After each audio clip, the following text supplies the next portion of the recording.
Film शुरू होती है 1975 में, जहां हम स्पेन के एक ऑर्फनेज को देखते हैं जहां उन बच्चों को रखा जाता है जिनका इस दुनिया में कोई नहीं होता। वहां पर एक बच्ची होती है जिसका नाम होता है लॉरा, जो अपने दोस्तों के साथ खेल रही होती है। अब कुछ टाइम के बाद कोई लॉरा को गोद ले लेता है और हम कहानी में सीधा 30 साल के बाद का टाइम देखते हैं, जहाँ लॉरा की शादी हो गई थी और वो अपने हस्बैंड और 7 साल के बेटे साइमन के साथ रहती है। हाल ही में लॉरा ने वो ऑर्फनेज फिर से खरीद लिया था जहाँ उसका बचपन गुजरा था, क्योंकि वो उस जगह को फिर से पहले जैसा बनाकर कुछ स्पेशल बच्चों को गोद लेकर उनकी देखभाल करना चाहती थी। कुछ ही दिनों में ये फैमिली वहाँ शिफ्ट हो जाती है। अब एक दिन जब साइमन उस नए घर यानी ऑर्फनेज में खेल रहा होता है तो अपने मॉम डैड को अपने दोस्तों के बारे में बताता है। उसका कहना था कि वो मेरे इनविजिबल दोस्त हैं, उनको बस मैं ही देख सकता हूँ। अब उसकी मॉम डैड को लगा क्योंकि ये बच्चा है तो ज़रूर उसने ख्याली दोस्त बनाए होंगे, तो उन्होंने साइमन की बात को टाल दिया। अगले दिन लॉरा साइमन को समंदर किनारे बनी एक केव दिखाने लगती है। तब साइमन उसे अच्छे से चेक करने अकेले ही अंदर चला जाता है, जबकि लॉरा बाहर खड़े होकर उसका इंतज़ार करती है। मगर काफ़ी देर तक साइमन बाहर नहीं आता तो लॉरा उसे ढूंढने अंदर चली जाती है। उसने देखा कि साइमन अकेले ही वहाँ किसी से बातें कर रहा था, लेकिन जब लॉरा ने चेक किया तो उसे वहाँ बच्चों के पैरों के निशान के अलावा कुछ भी नहीं मिलता। घर वापस जाते हुए साइमन रास्ते में बहुत सारे सेल्स सीपियाँ फेंक देता है ताकि उसके नए दोस्त सेल्स का पीछा करते हुए उनके घर आ जाएं। अगले दिन एक बूढ़ी औरत लॉरा से मिलने आती है और वो कहती है कि मैं एक सोशल वर्कर हूँ और डॉक्टर का काम भी करती हूँ। तब लॉरा उसे घर के अंदर ले आती है। सोशल वर्कर साइमन के बारे में बात करती है और लॉरा को उसकी फाइल दिखाती है। हमें पता चला कि साइमन उन दोनों का सगा नहीं बल्कि गोद लिया गया बेटा है।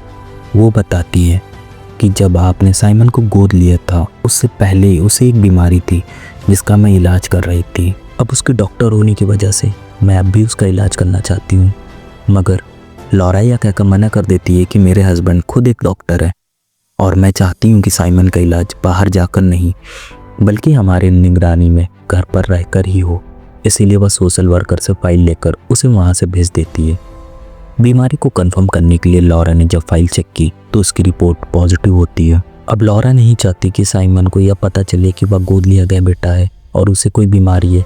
इसीलिए लॉरा वो फाइल अलमारी में बनी एक लॉकर में छुपा के चाबी अपने पास संभाल के रख लेती है। इसी रात एक जोरदार आवाज़ की वजह से लॉरा की आँख खुल गई। आवाज़ इनके घर के बाहर बने शेड से आ रही थी, इसीलिए लॉरा वहाँ पर जाकर चेक करने लगती है और देखती है कि वहाँ सोशल वर्कर है और जो शेड में छानबीन कर रही है, जैसे वह कोई बहुत ज़रूरी चीज़ वहाँ पर ढूंढ रही हो। लॉरा घबरा गई और वह जल्दी से आकर अपने हस्बैंड को जगाकर उसे यह बताती है। दोनों चेक करने आए तब तक सोशल वर्कर वहाँ से जा चुकी होती है। अगली सुबह लॉरा ने जब घर का दरवाज़ा खोला तो उसे बाहर एक लाइन से सेल्स गिरी हुई मिलती हैं और ये वही सेल्स हैं जो साइमन ने केप से लौटते हुए रास्ते में गिराई थी। साइमन लॉरा को अपने 6 दोस्तों के बारे में बताता है कि वह सारे के सारे इनविजिबल हैं और बहुत जल्द मैं उनके जैसा हो जाऊंगा और फिर हमेशा उनके साथ ही रहूंगा। जो बात लॉरा को बहुत अजीब लगी और साइमन की ड्राइंग देखने लगती है जहां उसने इन 6 इनविजिबल दोस्तों की तस्वीरें बनाई हुई थी। उनमें से एक दोस्त ने तो मास्क भी पहना हुआ था। सभी बच्चों के हाथों में कोई ना कोई चीज़ थी। वो ड्राइंग साइमन को दिखाकर लॉरा से पूछती है कि उनके हाथों में क्या है, तो साइमन कहता है कि मेरे दोस्त दूसरों की चीज़ों को चुरा कर छुपा देते हैं, फिर चीज़ के मालिक को क्लोज के जरिए यानी बताए गए कुछ इशारों की मदद से अपनी चीज़ को ढूंढना पड़ता है। अगर कोई इंसान क्लोज की मदद से अपनी चीज़ को ढूंढ लेते हैं तो वो लोग उस इंसान की कोई एक ख्वाहिश पूरी कर देते हैं।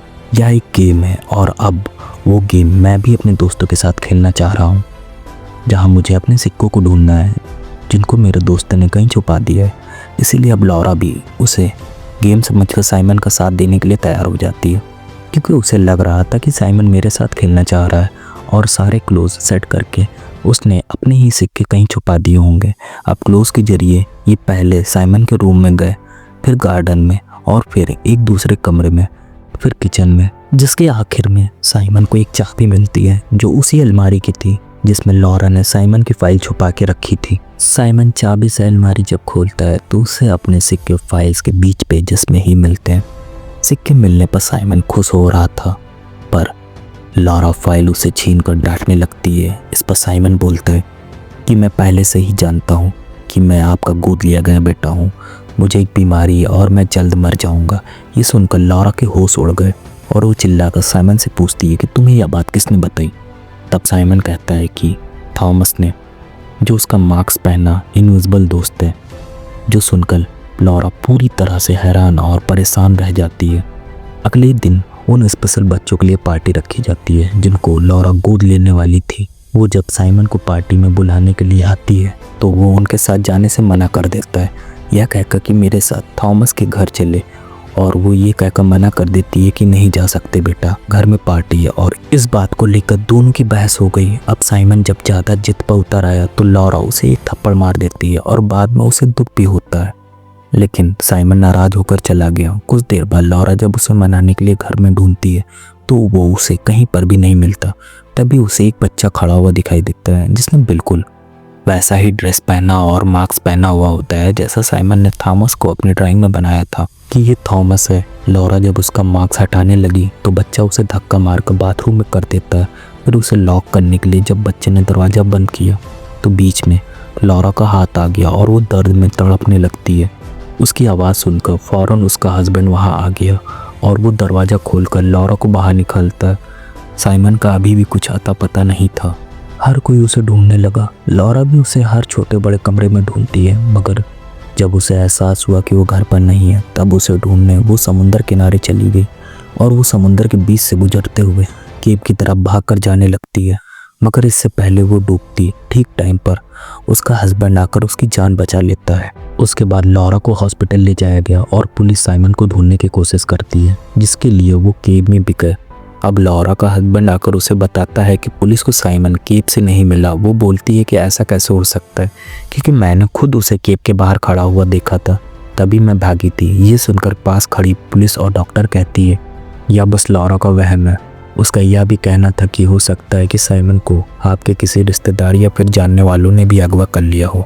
यह सुनकर लॉरा और उसके हस्बैंड को उस सोशल वर्कर का ख्याल आया।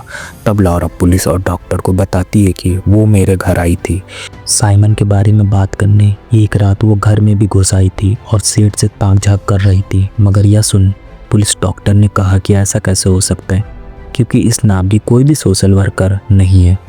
मगर क्योंकि लॉरा तो सच में उससे मिली थी इसीलिए उसे लगने लगा कि उसने साइमन को अगवा किया है और उसे पूरा यकीन था कि मेरा बेटा उसके पास ही होगा। अब क्योंकि लॉरा की टांग पर चोट लगी थी तो उसे व्हीलचेयर का इस्तेमाल करना पड़ता है। ऐसी हालत देखकर उसका हस्बैंड लॉरा को संभालने की कोशिश करता है, उसे तसल्ली देने लगता है। फिर वो अपनी चेन उतारकर लॉरा को दे देता है, यह कहकर कि उसे तुम पहनो और जब साइमन मिल जाएगा तो मैं उसे तुमसे वापस ले लूँगा। अब लॉरा जब सो रही होती है तो आधी रात को उसकी नींद जोरदार आवाज़ों से खुल गई। यह आवाज़ साइमन के रूम के पास से आ रही थी, इसीलिए लॉरा फ़ौरन वहाँ चेक करने गई। उसने देखा कि साइमन के बिस्तर पर एक डॉल पड़ी हुई है। अब यहाँ से सीन शिफ्ट होकर आता है 6 महीने के बाद का, क्योंकि अभी तक पुलिस भी साइमन को ढूंढ नहीं पाई थी, इसलिए वो दोनों भी उम्मीद खो चुकी थी कि कभी साइमन मिलेगा। मगर एक दिन जब वो कहीं पर जा रही होती है तो उन्हें सोशल वर्कर दिखाई दी जो सड़क पार कर रही होती है और उसने बेबी कैरेज भी पकड़ा हुआ था। उसे देख दोनों को एक उम्मीद हो गई कि साइमन जरूर उसके पास होगा और आज हमारा बेटा हमें मिल जाएगा। लॉरा उससे बात करने के लिए उसे आवाज़ लगाती है, लेकिन तभी एक बस आकर सोशल वर्कर को उड़ाकर ले जाती है। फिर ये देख लॉरा चिल्लाने और चीखने लगती है और वो रोते हुए भागकर बेबी कैरेज के पास गई, जहाँ उसे एक दूसरी डॉल मिलती है जो देखने में बिल्कुल थॉमस के जैसा था, मार्क्स वाला। अब लॉरा जब सोशल वर्कर को चेक करने गई तो उसका हस्बैंड बताता है यह मर चुकी है। अब इस हादसे के बाद पुलिस और डॉक्टर सोशल वर्कर के घर से कुछ तस्वीरें और रील्स लेकर आती हैं ताकि बस छानबीन कर सकें। पता चलता है कि सोशल वर्कर उसी ऑर्फनेज में काम किया करती थी जहाँ लॉरा बचपन में रहा करती थी, यानी जिस घर में वो अभी भी रह रही थी। ये सारी बातें वो लॉरा को बता रही थी। आगे वो कहती है कि सोशल वर्कर का एक बेटा भी था थॉमस, और क्योंकि उसके बेटे का चेहरा बिगड़ा हुआ था इसीलिए वो हमेशा मुंह छुपाने के लिए मास्क पहना करता था। वो सोशल वर्कर भी अपने बच्चे को सबसे छुपा के रखती थी। अब पुलिस लॉरा को एक न्यूज़पेपर भी दिखाती है जिसमें थॉमस के गायब होने के बारे में लिखा हुआ था। वो कहती है कि जब बचपन में तुम्हें गोद लिया गया था ना, उसके बाद कुछ बच्चे थॉमस को लेकर उसी केव में गए और केव के अंदर जाकर उन्होंने थॉमस का मास्क उतार लिया था और वो भागकर बाहर आ गए क्योंकि वो देखना चाहते थे कि बिना मास्क लगाए क्या थॉमस बाहर आएगा या नहीं। अब वो बच्चे तो वहाँ से आ चुके थे मगर थॉमस अंदर ही रहा। फिर समुद्र की ऊंची ऊंची लहरें भी वहाँ आ गईं और वो बेचारा फिर वहाँ से बाहर आ ही नहीं पाया क्योंकि केव में पानी भर गया था और डूबने से उसकी मौत हो गई। इस पर लॉरा कहती है कि ऐसा कैसे हो सकता है क्योंकि जिस दिन साइमन गायब हुआ था उस दिन थॉमस को मैंने अपने घर के बाहर देखा था। इस पर पुलिस डॉक्टर से कहती कि ऐसा हो ही नहीं सकता क्योंकि थॉमस तो मर चुका है और यह भी उसका वहम ही है। इसी रात लॉरा जब बेड पर बैठी थी तभी उसका हस्बैंड भी आकर लेट गया जिसके साथ वो बातें करने लगी और वो फिर साइमन के साथ गुजारे हुए टाइम को याद करते हुए पूरी तरह उसमें डूब जाती है। वो ये बातें अपने हस्बैंड को भी बताती है मगर कुछ टाइम बाद जब दरवाज़ा खोला तो उसका हस्बैंड रूम में आता है। लॉरा यह देखकर घबरा गई कि अगर यह अभी आया है तो फिर बेड पर मेरे साथ कौन था। उसने जब चादर हटाकर देखी तो वहाँ पर भी कोई नहीं था जिससे वो घबरा गई। अब अपने हस्बैंड को वो बताती है मगर दोनों को कुछ समझ नहीं आता। अब इन अजीब चीज़ों की वजह से लॉरा काफ़ी परेशान हो गई और क्योंकि साइमन को गायब हुए भी 9 महीने हो गए थे इसलिए वो एक प्रोफेसर के पास जाती है जो साइकोलॉजिस्ट होते हैं। वो उन्हें साइमन के गायब होने के बाद की सारी बातें बताती है जो जो भी उसके साथ हुआ था, यहाँ तक कि वो उन्हें थॉमस का मास्क का टुकड़ा भी देती है तो उसे तब मिला था जब उसने लॉरा को धक्का दिया था। उसकी सारी बातें सुनकर प्रोफेसर उसे एक मीडियम यानी पैरानॉर्मल इन्वेस्टिगेटर के पास जो इन अजीब चीज़ों भूतों आत्माओं की इन्वेस्टिगेशन करते हैं और भूतों से बात करके उन्हें भगाने का काम करती है।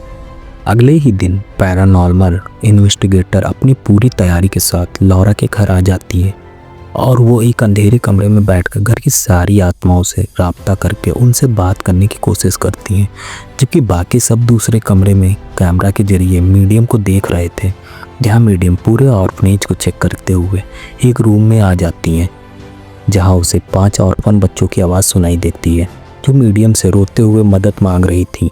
ऐसा लग रहा था जैसे वो रो रहे हैं, उनकी बहुत ही बुरी हालत हो और वो दूसरे रूम में बैठे बाकी लोग भी ऑडियो मशीन के जरिए बच्चों के रोने की आवाज़ें सुन पा रही थी। अब प्रोफेसर के कहने पर जब मीडियम उन बच्चों से साइमन के बारे में पूछती है तो अचानक सभी मशीन्स की पावर चली जाती है और मशीन्स बंद हो गई और यह प्रोसेस इधर ही रोक दिया जाता है।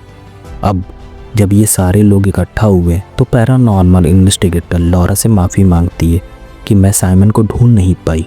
वो यह भी कहती है कि जो लोग मरने वाले होते हैं या मौत के करीब होते हैं वो आत्माओं को देख सकते हैं। यह सुनकर लॉरा सोच में पड़ गई। उसे ख्याल आया कि साइमन को भी एक जानलेवा बीमारी थी तो हो सकता है उसकी वजह से उन आत्माओं को देख पा रहा था जिन्हें वो इनविजिबल दोस्त कहने लगा। यह सुनकर लॉरा के इसपन को गुस्सा आ गया और वो इन सारी चीज़ों को फजूल ड्रामा बताकर प्रोफेसर और सबको अपने घर से चले जाने को कहती है। जाते जाते मीडियम लॉरा से कहती है तुम एक माँ हो और तुम्हारा अपने बच्चे के लिए जो प्यार है उसकी वजह से ही तुम साइमन को ढूंढ सकती हो। बस तुम्हें हर चीज़ पर गौर और छोटी छोटी चीज़ों को नोटिस करना है। अब लॉरा फिर से उसी रूम में आ जाती है जहाँ मीडियम को बच्चे के रोने की आवाज़ें आई और तभी खिड़की टूटकर नीचे बेंच पर गिर गई।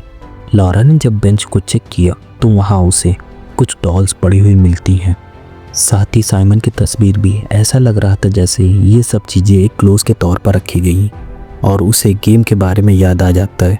इससे लॉरा समझ गई कि अब वो आत्माएं मेरे साथ ट्रेजर हंट गेम खेल रही हैं। क्लोज के जरिए उसे एक दरवाजे का नॉब मिलता है। उसने जब पूरे घर को चेक किया तो उसे बिना नॉब वाला दरवाज़ा कहीं नहीं मिलता। फिर लॉरा शेड में आकर चेक करती है जहाँ उसे सोशल वर्कर का लॉकेट मिलता है। तब उसे याद आया कि उस दिन वो भी यहाँ कुछ ढूंढने आई थी। लॉरा वहाँ बने छोटे छोटे चैम्बर्स के दरवाजों को तोड़कर बैग्स को बाहर निकाल दिए मगर जब उन्हें खोल कर देखा तो उसके होश उड़ गए क्योंकि उनमें उसके 5 दोस्तों की लाशें निकलती हैं जिनके साथ लॉरा उसी ऑर्फनेज में रहा करती थी। ये वही बच्चे थे जिन्होंने थॉमस के साथ केव में जाकर वो सब किया था। असल में उस दिन के बाद से सोशल वर्कर उन बच्चों से अपने बेटे थॉमस का मौत का बदला लेना चाहती थी। उसने उन बच्चों के खाने में जहर मिलाकर आखिर उन्हें मार डाला। फिर उन्हें उन सब बोरियों में भरकर यहाँ रख दिया और क्योंकि ऑर्फनेज को लॉरा ने फिर से खोल दिया था और सोशल वर्कर यहाँ उन बोरियों को हटाने आई थी ताकि किसी को इसके बारे में पता न चल सके। अब ये सारी बातें लॉरा अपने हस्बैंड को समझाने की कोशिश करती है मगर वो सुनने को तैयार ही नहीं था और उसने ऑर्फनेज को छोड़ने की बात कह दी। इस पर लॉरा उससे 2 दिन का टाइम लेती है, यह कहकर कि मैं यहाँ अकेले रहूँ। अपने हस्बैंड के जाने के बाद वो पूरे घर की सेटिंग को बदलने लगती है।